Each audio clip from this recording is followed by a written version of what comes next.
Ahoe no tēnā tātou e te whare. E hui hui nei tātou, e kaitahi nei tātou. I te whenua nei ki Waitangi, te wāhi, i haina tia i tō tātou trīti. Ai ki ngā kōrero o tātou mana whenua e noho ake nei. Nō reira, tāku he tautoko ake i ngā mihi a ki runga ki tō tātou marae. He tautoko ake i te whakaaro ki a rātou, ko heke ki tua. Rātou ki a rātou, tātou ki a tātou. Nō reira, tēnā koutou, tēnā koutou, tēnā koutou. I find this quite an intimidating audience. Because you all know much more about the subject matter of this wānanga than I do. And I have a lot of opinions about stuff that you know a lot more about than I do. And I don't really have the courage to air those opinions. So it would be easy for me to stay in my safe place. I could talk to you about the law of contract or something. Equitable charges on the land, stuff like that. I could do that. I'd be really comfortable. But I'm not going to do that. I think I'll dive straight in. I remember that I should have said, because of the nature of the audience, Your Graces, and Reverends. I'm not sure what's the group noun for the priests below you guys? No, don't tell me. Not the one you use privately, the clergy. The clergy. So the rangatira of this place, I acknowledge you all, and can I just say how honoured I am to be asked, honoured and surprised, to be asked to come and speak to you. I've been thinking about what to say for about the last 3 months. And I still haven't worked it out. And partly that's about how intimidating you are as an audience. And partly it's about the point in time that we're at. I love that quote from Gramsci. The crisis consists in the fact that the old has died, but the new cannot yet be born. It feels to me like that's the place we're sitting at. So I thought I'd talk to you about negotiating power distribution across the void. Still, that's the key point. Still. Now, I thought I'd start with this cool story that the Bishop Kito has already heard, because it relates to his tupuna, but it makes my point. I used to be a lawyer, and one of the claims that I ran as the lawyer was the claims in muri whenua. The focus of those claims was the nature of the pre-treaty transactions. First of all, with missionaries, Matthews and Paki, or as the locals called them, Te Matu me te Paki, who had actually come from here and travelled up to Kaitaia in 1834. Philippa, can you remember what month? I think it was March 1834. Someone say yeah? Yeah? That'll do. Philippa Wyatt was my star witness then. Anyway, so this is a little story about that void. The chairman of the Runanga o Muri Whenua was a man named Rema Edwards, who's since passed on, but if you're a local, you will know about him. And he said to me one day, I was just a young lawyer, so this is 1989, 1990, like I was 5 or 6. I was what you'd call precocious. he said to me, I want to give evidence. Remember, the issue in this case was, what did those pre-treaty transactions mean? Apparent transfers of land signed off with the marks of the chiefs. Money, goods usually changed hands.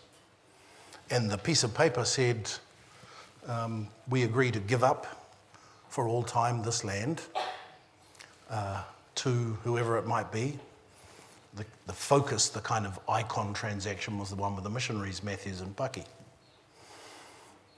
And the big chief on the other side was a man named Pana Karuwhā.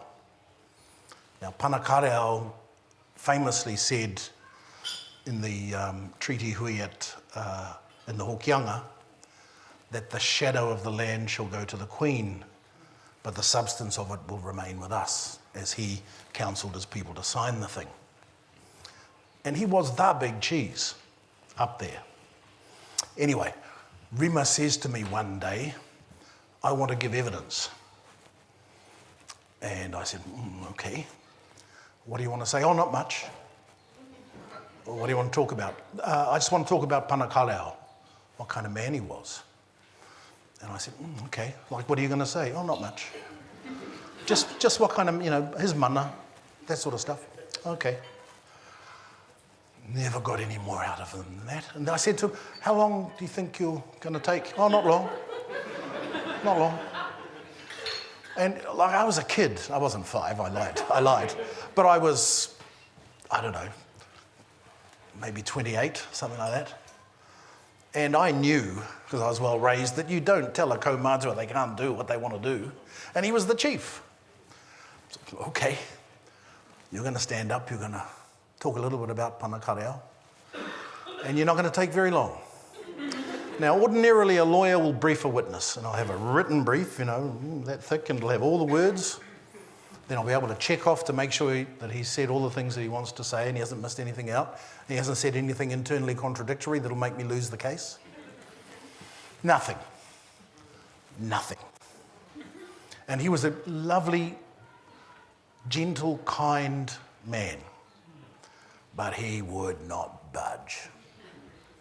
And, I had no choice. So anyway, Rema stands up in Kaitaia to give his evidence. The tribunal arrayed, all the people are there, historians, like wallpaper. And the local clergyman, whose name I can't remember, he was there. Dennis. Yeah. Dennis Urquhart, that's right. He was a bit of a name about the place. Well regarded, really, really well regarded. Anyway, so Rema walks up, giving his evidence in Māori, all being translated simultaneously by a woman named Rena Pink. Fena Pink. Rema stands up. This is his opening line. I te timatanga, ka moe arangi rao ko papa.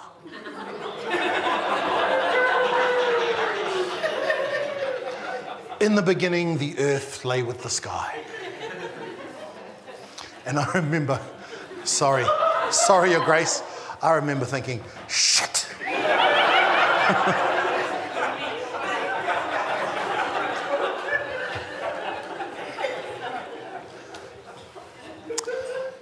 He took a day and a half. He gave the whakapapa from Rangi and Papa all the way down to Kupe, right? And the funny thing is, I remember it. Like, I remember the stories that he told because, I don't know. He must have been the mana of the guy, but I have not forgotten anything of what he said. And I can tell you, I was not writing it down because when he started, it appeared to be completely irrelevant. In fact, at the morning tea, Eddie Jury, the chair of the tribunal, came up to me and said, "Where is this going?" He did. "Where is this going?" Because he was very kind and very forgiving, and I was just a kid. And I said, "Well, he's talking about Pana Karuwhā. I think we should just trust him. He knows what he's doing." brings the whakapapa down to Panakarau, to Kupe, telling all sorts of stories on the way down, gets to Kupe. This is the discoverer. Talks about the adzing out of Matawhaurua, the canoe. He says, this was the log that was cut for the purpose. It was adzed out.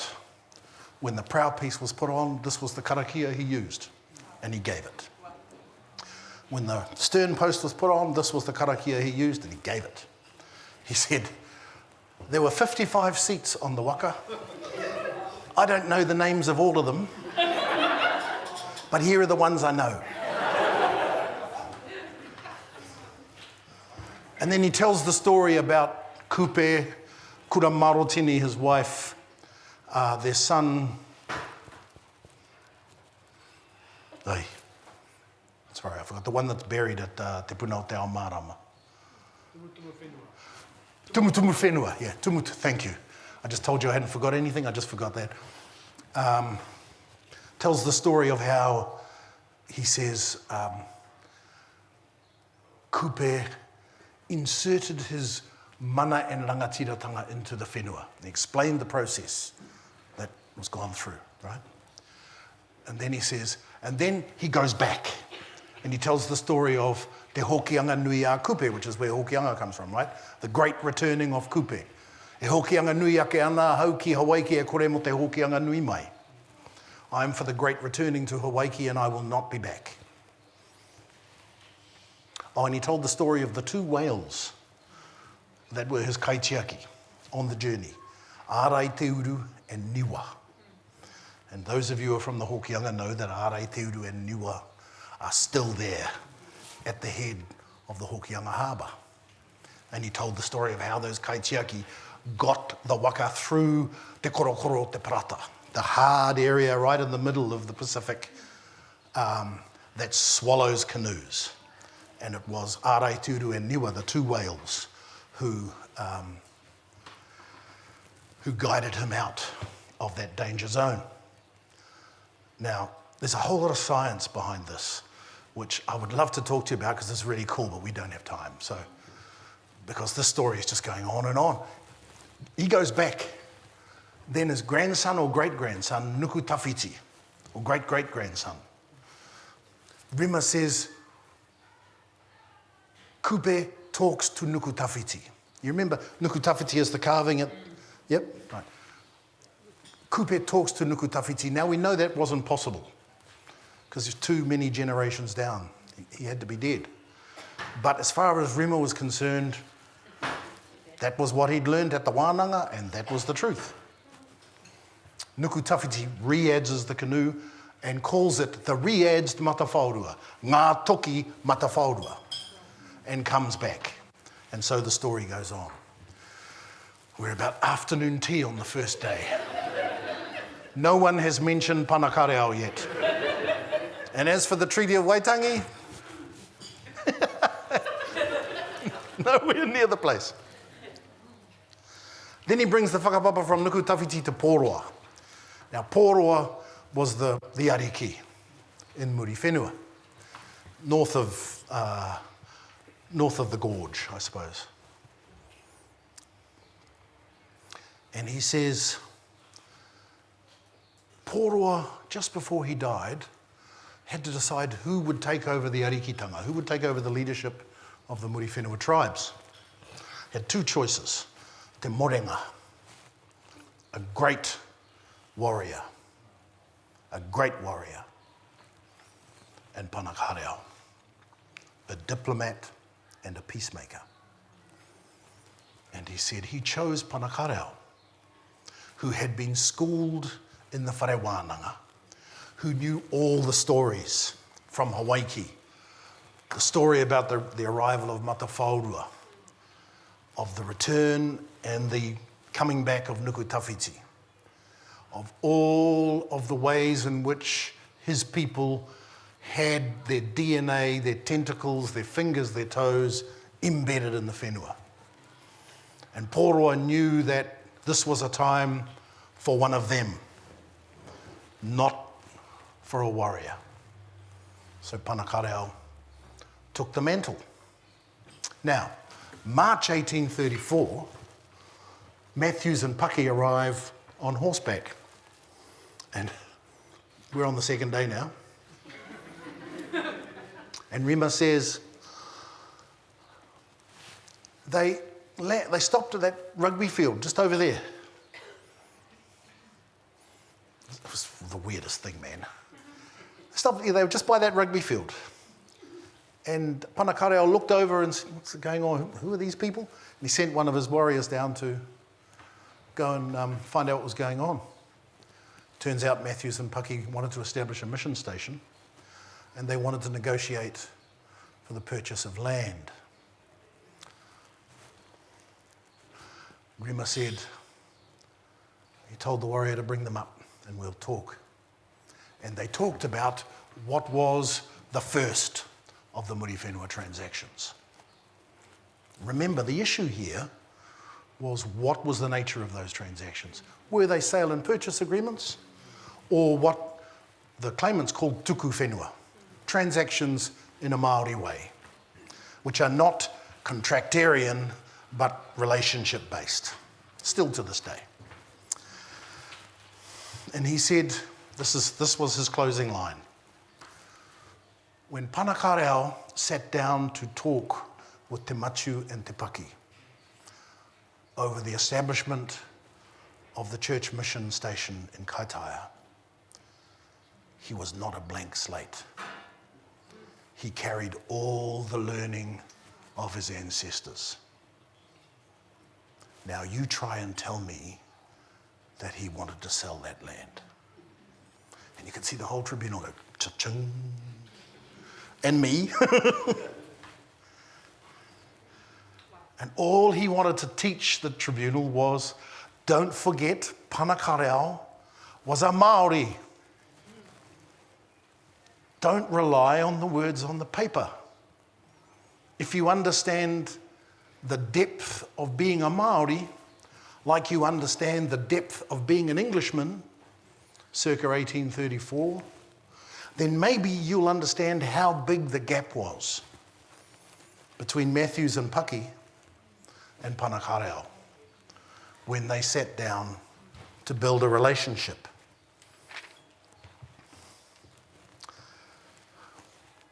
When they came, they were the harbingers of a revolution, of course, and you all know about that. They worked across that gap. Apart from everything else, the musket wars, the arrival of white traders and so forth, transactions over land that went sour quite quickly in the period from really 1820 across the north through to the time of the treaty. What the church did was introduce a whole new world of thought. The mind shift from rangi and papa to a personal redemptive God separate from creation itself. The shift from the idea that this is God, that's God, this is God, to God. To God with whom you can have a personal relationship. That flipped them completely as they tried to get their heads around that. In many ways they never did, still haven't. And so often in the Māori world, the trick appears to be to balance with both of those going on at the same time. And there are so many stories in our colonial history of Māori doing just that, of inculcating and believing deeply the idea of a redemptive God with whom I have a personal relationship, yet not forgetting that they're Karuwhā and not forgetting all they've learned. We're going to have a try at a waiata, because I love this waiata. Come on, darling. There's this beautiful Te Arawa Waiata that was sung for Ihaia Te Ahu, who was the first preacher in Te Arawa, and from Te Uri Taniwha, so from here. Yeah. And the Waiata is sung in the old style, and the messages being conveyed are the old messages, full of Christianity at the same time. And it seems to me there's something kind of, it's like a TARDIS. There are two things, two worlds sitting like that, and they seem to be able to fit together, and creation doesn't explode. It seems to me very cool. Anyway, we're going to have a try at singing it, me and Gillian. This is Gillian. It's my partner, Gillian. We learnt it in the car on the way up. So.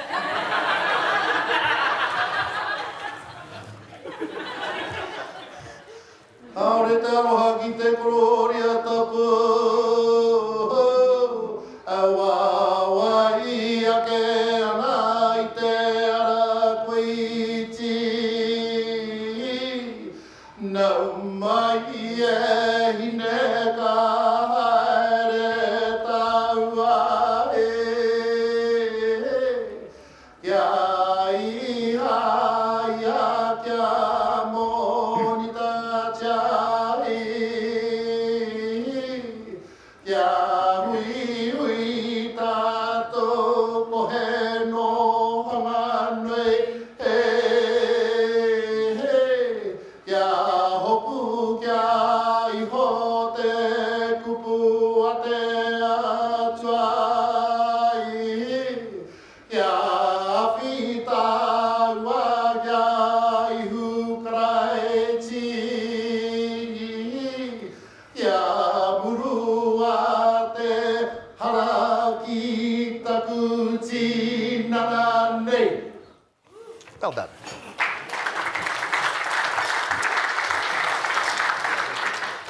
So you can see that's an old Waiata. As a father carries his daughter to Ihaia, the priest. She's died. And he says, no mai e hine ka haere tāua. Come, daughter, let us go to Ihaia. Kia monitatia, that he can minister to us. Kia hopu ki aiho te kupu a te atua, to grasp the word of God. Kia awhi tāua ki aihu karaiti, that we might embrace Jesus Christ. Kia murua te hara ki taku tinana nei, that my sins will be washed away. Simple, beautiful message, yet there's all this world behind it. You know what I'm saying? And this is where the gospel and that world of Panakareaus coexist comfortably without blowing up. And there are so many examples of that in the second half of the 19th century and into the 20th century. It's the beautiful one. Of course, I haven't even mentioned the prophets. Te Koti, for example, tēnei te tirohou, tēnei hara mai nei, no te rongo pai, no te rangi Māori e, nau mai e, tamaka haere tāua, ki roto tūranga, and so on and so forth.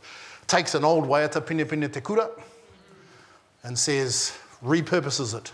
Here we are, the new host. Here we come, by the gospel and in peace. The old and the new, boom. The closing of that gap. Now, this has taken me a hell of a lot longer than I wanted it to take, but that gets me to the Treaty of Waitangi. I'm a bit like Rema. That gets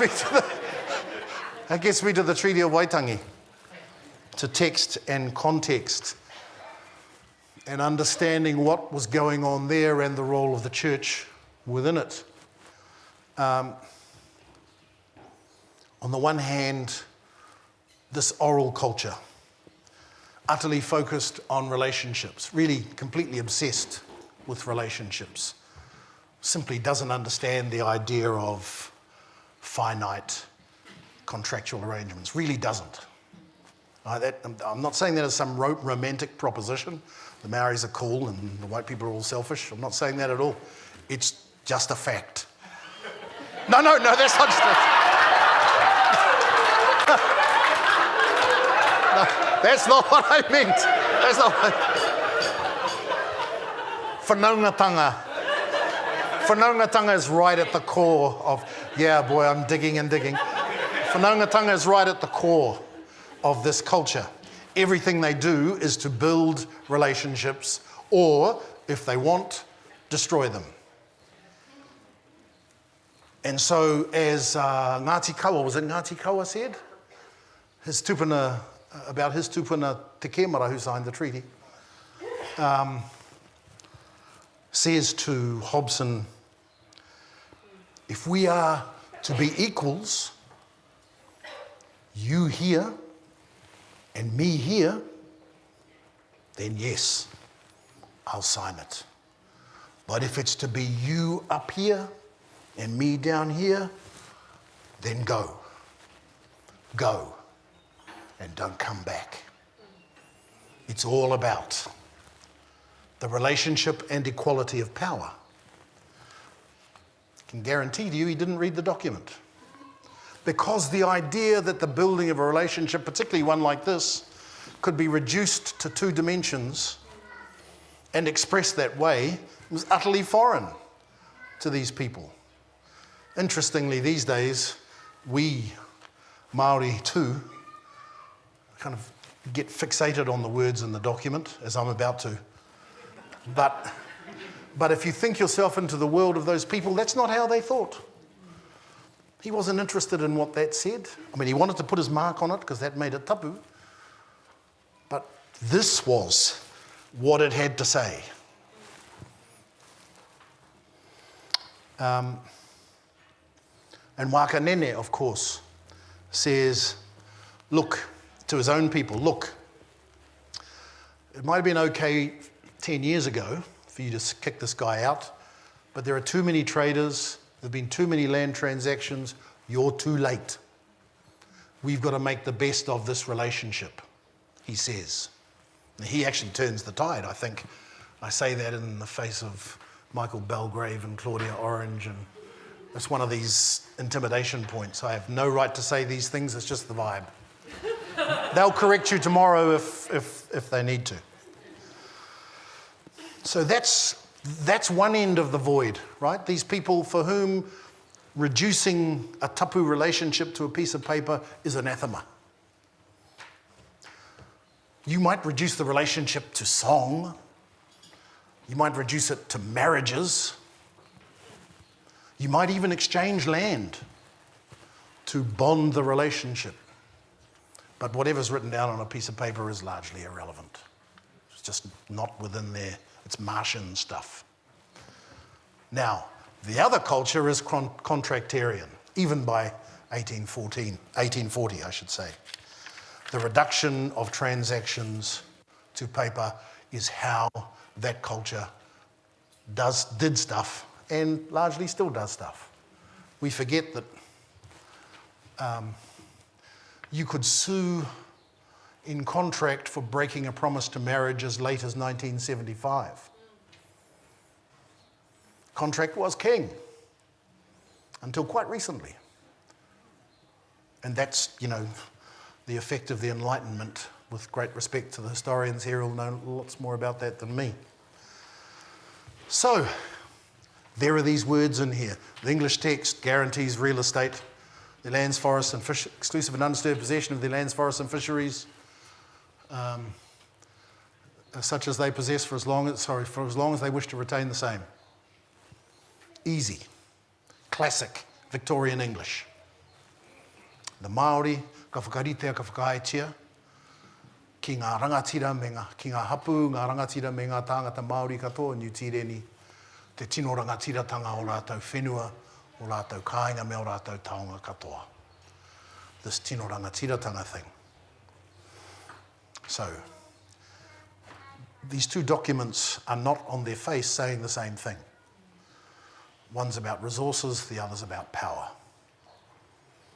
Yet, I think as Ned has demonstrated, if you read them holistically, you can make some sense out of them. So anyway, while I was thinking about what I'd say to you guys, I counted the number of times rangatiratanga appears in the Bible. 202. And the number of times kawana or kawanatanga appear in the Bible, 184. In some really cool passages.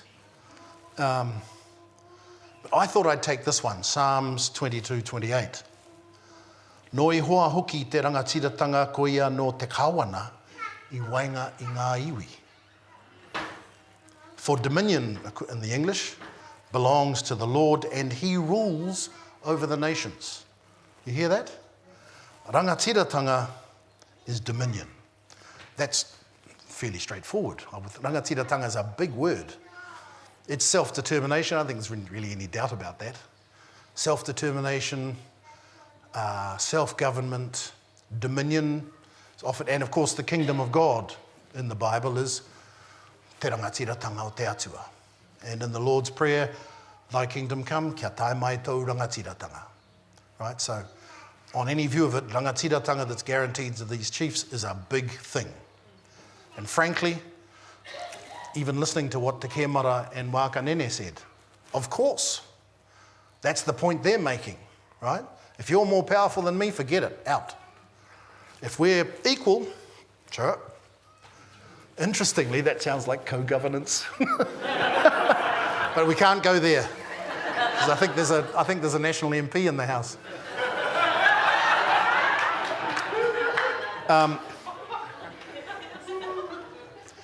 But what is clear is that these biblical texts with which these chiefs would all have been familiar, both kawanatanga and rangatiratanga, are words of power. And from the bits I looked at, it looked to me like rangatiratanga was dominion and kawanatanga was the power that an outsider wielded within dominion. In fact, that's what Psalms 22:28 says. For dominion belongs to the Lord and he rules over the nations, right? Rangatiratanga belongs to the Lord because he's the kawana of all the nations. You see that subtle distinction? And that seems to be actually the vibe of the treaty itself, if we get obsessed with the text. In any event, what is clear is that that document is negotiating power distribution across the void. That's its whole point. Now, interestingly, given the role of the Bible in the drafting itself, the missionaries are right at the centre of this articulation of the dynamic, right at the centre of it. They're there historically and instrumentally as well as philosophically and conceptually, as drivers and mitigators of although, to be fair, burdened by racism, yet uplifted by gospel at the same time, complex individuals like all of us. So, going back to the start of what I was saying and this big divide that Rema helped me understand many, many years ago, we're in another time where the discussion across the divide is what's happening. And my question is, what's the role of the church in that? Because you were right at the centre of it in 1840, as mitigators and as drivers.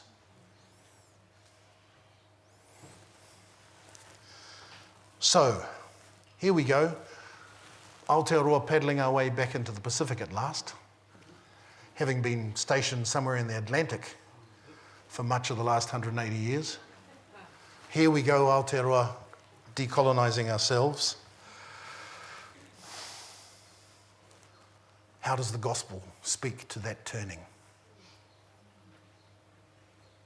how does Christianity speak to that turning?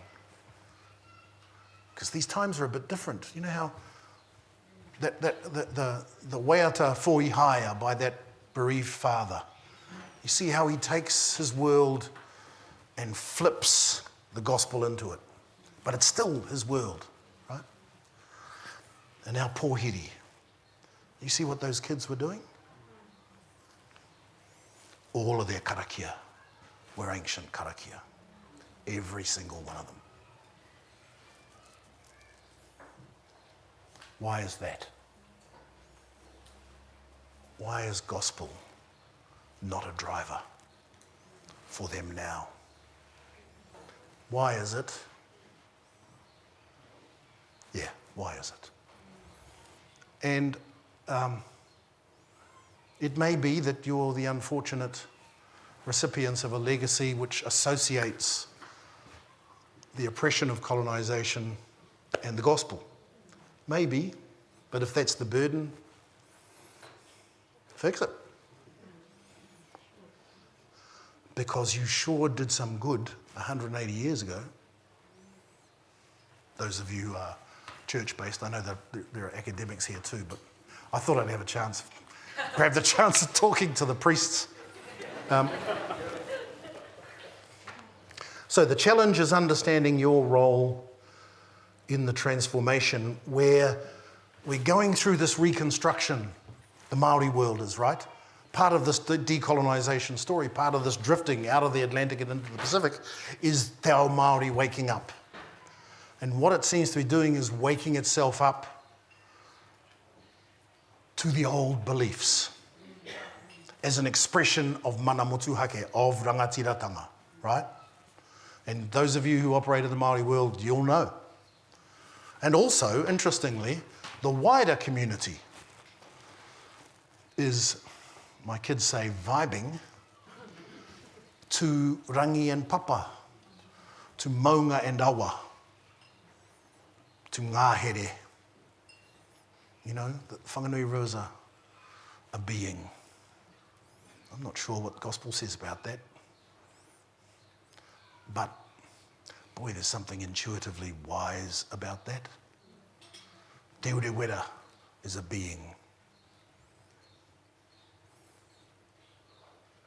That's a powerful thing. And it seems to me that the generation, under me anyway, Māori and Pākehā, really dig that. Because they can relate to it. Where's the gospel in that? It should be there. Maybe we're part of this transformation. Part of this transformation this time is some movement in the other direction for a change. I don't know. It's a challenge. But because, I guess I say this as someone brought up a mihingare, because the power of that gospel as a liberator is so great, it would be a pity not to weave it back into the generation that is reconstructing itself. Not just a pity, actually, a tragedy. So, I would like to see you work hard to narrow the gap and weave your role into it. Because as you can see, over the last year or so, that gap has widened and there are sparks arcing across it. And you have to do your job in managing that, please. Not just internally, not just be good within yourselves, but be good outside yourselves. Impact on the outside world. Okay. You know, there's that wonderful William Faulkner quote. I know you all know it, but I'm going to run it out anyway. The past is never dead, it's not even past. All of us labour in webs spun long before we were born, webs of heredity and environment of desire and consequence of history and eternity. You know what? Te Karuwhā and Kawiti are right here. right here.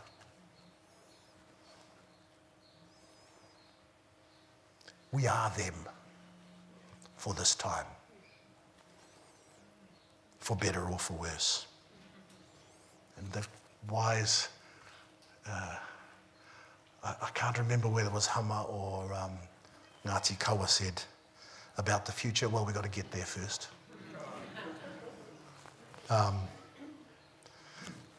We are them. They're not in the past, they're here. And we are accountable to them for their 15 minutes. Gee, I thought I'd over. Is that minus 15 minutes? Okay, so that's my challenge. Kia ora tātou katoa.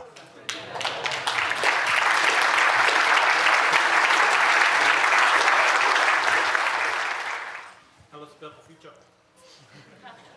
I'll need that rākau. I think that, it's clear that this is a time of great change and therefore of huge opportunity and great risk. They always come in equal measure, and that seems to be the time for us. I look around at te ao Māori and see it building in confidence, and that makes my heart glad. I look around at te ao Māori and see it over-incarcerated, over-criminalised, there's children over-removed, and that makes my heart sink.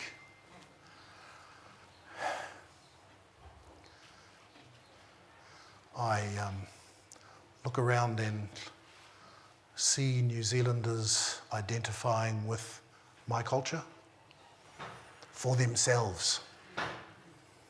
There's that great thing, no one told everybody to sing God of Nations in Māori. It just happened. And everyone thought, well, that's cool. I started a rugby league test at Carlo Park, then went to hockey, netball, soccer, and rugby, of course, was last. But that, it seems such a token thing, but if you live in a racist country, they don't do that. So maybe we don't live in such a racist country.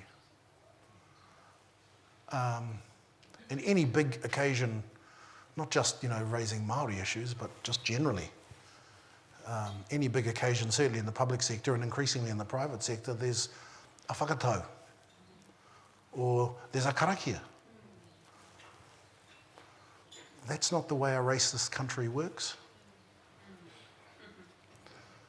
So, we are getting sparks arcing across the gap, but perhaps that was inevitable, and the question is how we manage that and believe that we're not in a racist country. Because there are plenty of other places that look quite like ours that those things would be utterly unthinkable. And, during the last government, 30% of the cabinet was Polynesian. Ooh. No one even commented on that. So, it may be that the sparking across the arc that's going on was inevitably going to happen because the change is heading in a direction that's making people feel uncomfortable, but it's heading in that direction anyway. And we have to aroha everybody.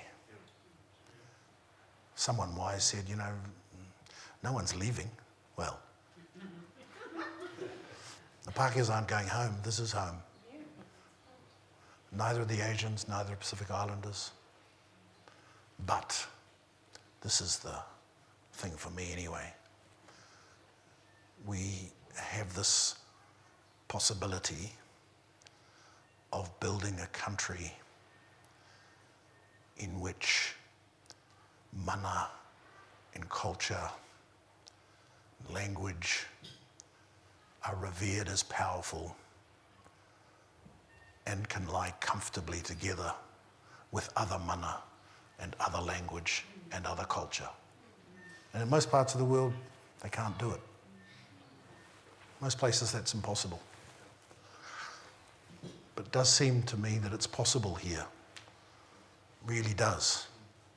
And once we do that, this is me, the salesman, I suppose, but I guess I'm old enough to have seen how much has happened since I was a kid, when I was called nigger.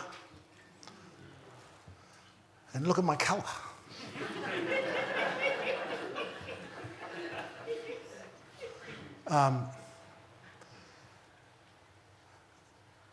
I think if we get to that point by 2040, anywhere near that point, this is what will happen. Everybody will want to copy us. Yeah. I'd want to copy us.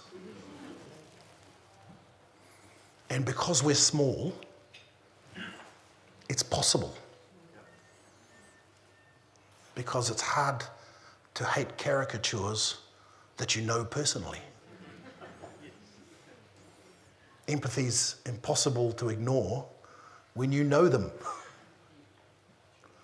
So, I'm optimistic mostly because a whole lot has changed since I was a kid.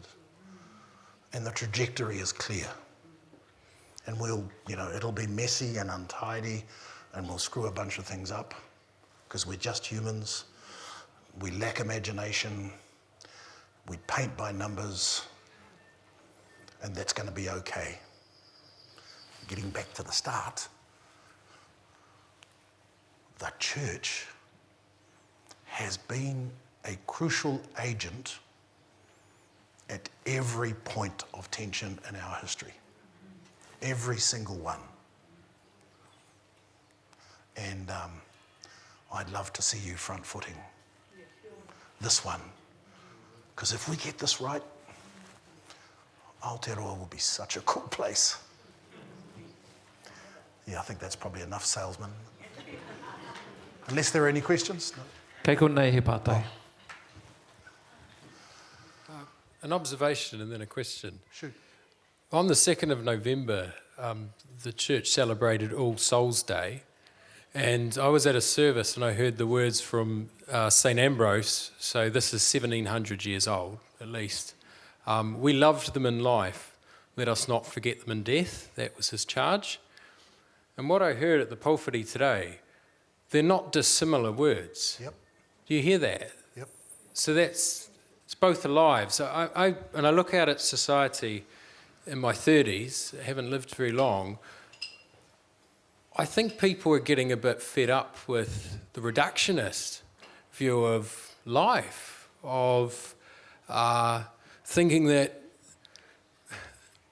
my own tradition I like to critique first, Reformed or Protestant, reductionist in a lot of ways of seeing the world. And I think people, younger ones, are starting to wake up to this ludicrous constraining, which has never been a necessity, and an interesting, a common voice is coming from different traditions.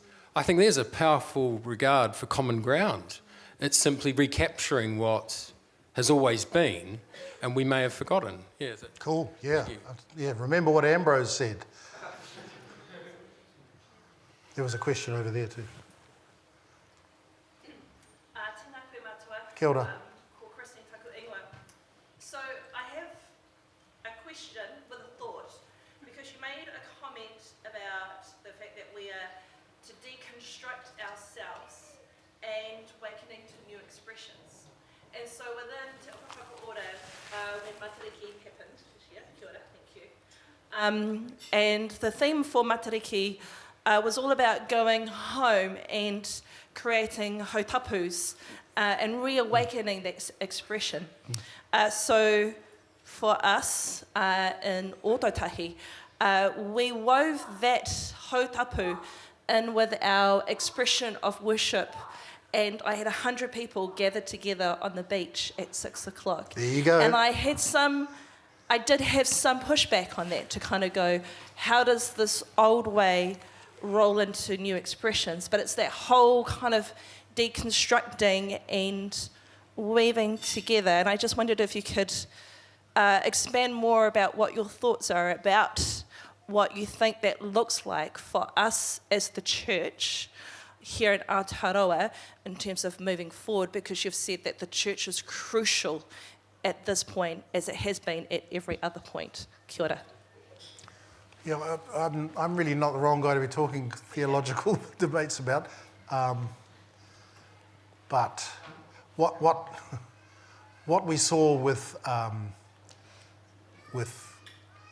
Ihaia and the other Māori evangelists was that reconstruction, that reshaping, that reforming. Now, in those days, most of those individual evangelists were also steeped in the old kōrero. They were all whakapapa experts. They almost all of them, knew the old karakia. It just always impressed me.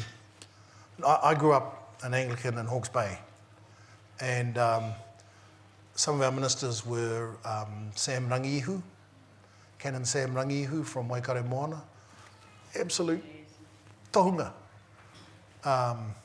Te Pihopatanga from Whangara, and of course when I went to university I learned at the feet of Ruka Broughton, who was an Anglican clergyman. And they seemed able to hold these two worlds without it doing their heads in. And I guess we've got to remember, and you theologians will know this better than me, that half of the Christian festivals are in fact not Christian festivals. They were repurposed by the Christians, right? And fair enough, it's what we do. So my own philosophy is that if it's done with right heart, how could it be wrong? But, you know, that may be an oversimplification. I think it's, the thing is that the next generation is finding meaning in another place. And that's a challenge, because the idea of a Christ-like figure has power too that they are kind of almost by default walking away from. And they are often, I see this amongst young people, they are often saying, you know, we don't want that colonial stuff. You know, we're tūturu now, rangi, papa, blah, blah. Whereas their great-grandparents didn't think that. They could do both because they were Māori and Christian, right? And it's going to be a challenge, but the challenge will be, and this is not about marketing, this is about being kind of socially and spiritually relevant. The challenge will be to weave that stuff back into the way you are in order to be the church for the people, I guess, whichever denomination you might be. And different denominations will do it differently. That's not very helpful, I know. Rawi, we've got space for one more question. Kia ora.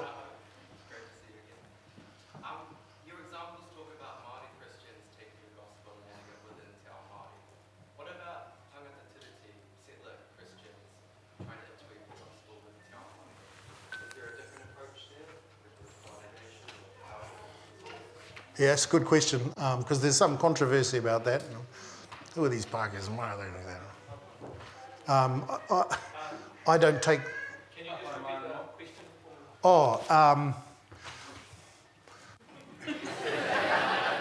me? What's the role of Pākehā? Yeah, sorry, not. Oops. What's the role of tangata tiriti in this reweaving? To which my response was, yeah, I understand there's controversy around that. And part of that is the insecurity on the Māori side of when the Māori side is reawakening, often it expresses itself in, yeah, it's going to get me into trouble, in quite an adolescent way. And that's, I mean, I think we have to feel aroha for that, because often that's being expressed by people who are struggling to regain their own, and they feel stink, to use the Māori phrase, if the Pākehā person next door knows more about them than they do. And I think we have to feel aroha for that. But the longer game is that here's a challenging and controversial statement. We are at the bottom of the Polynesian triangle, right? We live in Polynesia. Really, we do. Not Australasia, Polynesia. Well, we can live in Australasia too, but we are technically part of Polynesia. That means you're Polynesians. And that's okay. That's okay. Because you were pretty good at colonizing me. I'd sure like to colonize you. That sounded a bit inappropriate. But if you understand my culture and respect it, how can I lose? If you speak my language and respect it, this is the irony in this struggle that we're in now, in this position of transformation. The way I survive is to give what I have away. What a paradox is that? Because unless you share it with me, I probably won't survive. So that's what I mean by, I spent a lot of my time trying to counter-colonize judges. And, I feel we're actually making some progress. It's slow and not always successful, but who'd have thought? Who'd have thought that in 1960? So I don't have a problem. I like the idea of Pākehā people speaking Māori to me. Love it. I love the idea of Pākehā people understanding my tikanga and feeling comfortable within it. Because I understand their tikanga. And I'm really comfortable in it. And they don't resent me for it. It's going to take some time for my people to build the confidence to be able to reciprocate. So those of you who are tangata tiriti, you might need some patience. But at least from my point of view, this is my opinion, be confident that the track is correct. And the long game will situate us all in Polynesia as Polynesians. And then everyone, as I said, will want to copy us.